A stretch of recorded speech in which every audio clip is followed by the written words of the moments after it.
Praise the Lord.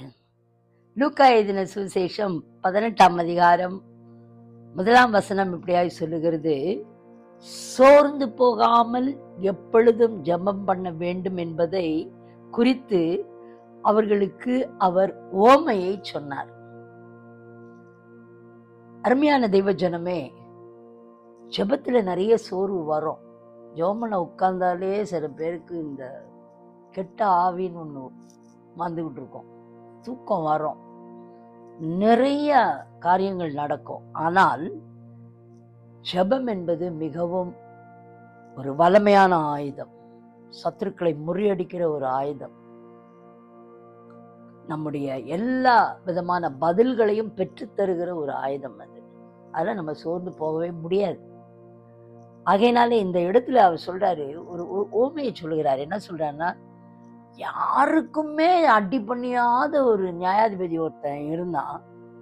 அவங்ககிட்ட போய் ஒரு ஏழை விதவை தன்னுடைய காசை சொல்லி தனக்கு நியாயம் செய்ய வேண்டும் என்று கேட்டுக்கொண்டே இருந்தாலும் அதை பத்தி சட்டையே பண்ணிக்கலையாம்.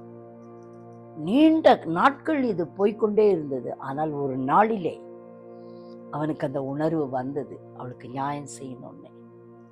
அதை செய்தான் அவளுக்காய். ஆண்டவர் சொல்றாரு, அல்லும் பகலும் நீங்க என்னை நோக்கி கூப்பிட்டு இருக்கீங்களே, நான் உங்களுக்கு நியாயம் செய்யாமல் இருப்பேனோ? cheer up today. எத்தனையோ வருடங்களாய் பதில் பெறாத ஜெப விண்ணப்பங்களை கர்த்தர் இன்றைக்கு நான் ஓகே பண்றேன்னு சொல்றாரு. that will reach you immediately says the Lord. சோர்ந்து போயிடாத, ஆனா ஜெபிக்கிறதுல சோர்ந்து போயிடாத. கர்த்தருடைய ஆவியானவர் எங்கு உண்டோ அங்க விட்டுதலை உண்டு. இன்னைக்கு ஆண்டவர் சொல்றாரு, நீண்ட கால ஜெபத்திற்கு, காத்திருப்புக்கு, கண்ணீருக்கு திட்டவட்டமான பதில். அது ஒரு சொத்தின் காரியமா இருக்கலாம், இல்லாட்டினா உன் படிப்பின் காரியமா இருக்கலாம், உறவுகளின் அப்படியாக பிரிவினைகளா இருக்கலாம். எவ்வளோ காரியங்களுக்கு நீ வச்சு உன் பிள்ளைங்களுக்காக, உன் குடும்பத்துக்காக நீ ஜெபிச்சிருப்ப.